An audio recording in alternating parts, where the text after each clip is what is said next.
the inheritances of God can be found in three structures. When God wants to bring men into inheritance, there are things he tries to make available for the man so that the man can apply himself to it and then come into that inheritance. If you are not discerning enough to know the structure that God has made available for you, so that you can begin to apply yourself to those things, you can see what God has made available for you to come into an inheritance, and then you will ignore it. And the reason why you ignore it is because you are bereaved of some certain knowledge. You cannot really discern to know that this is what God has already ordained for me to come into the inheritance. If you read the book of Luke, you will find out that Jesus Christ wept. He wept concerning Jerusalem.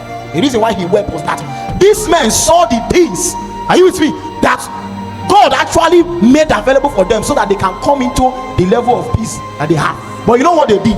They decided to do something else and jettison the path. And Jesus had to cry. He said, "Oh Jerusalem, Jerusalem." He said, "If only you knew the thing that belonged to thy peace."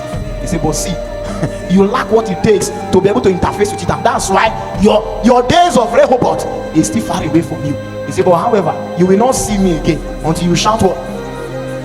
Blessed is he that cometh in the name of the Lord." So what God tries to do sometimes is that he tries to begin to make some certain things available to you because he wants to bring you into an inheritance.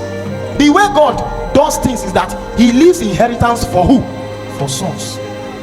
It's not for babes. It's not for babes.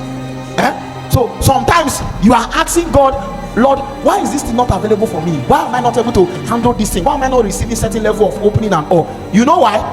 Why is that? You have not gotten to the point where they can commit some certain deep matters to you.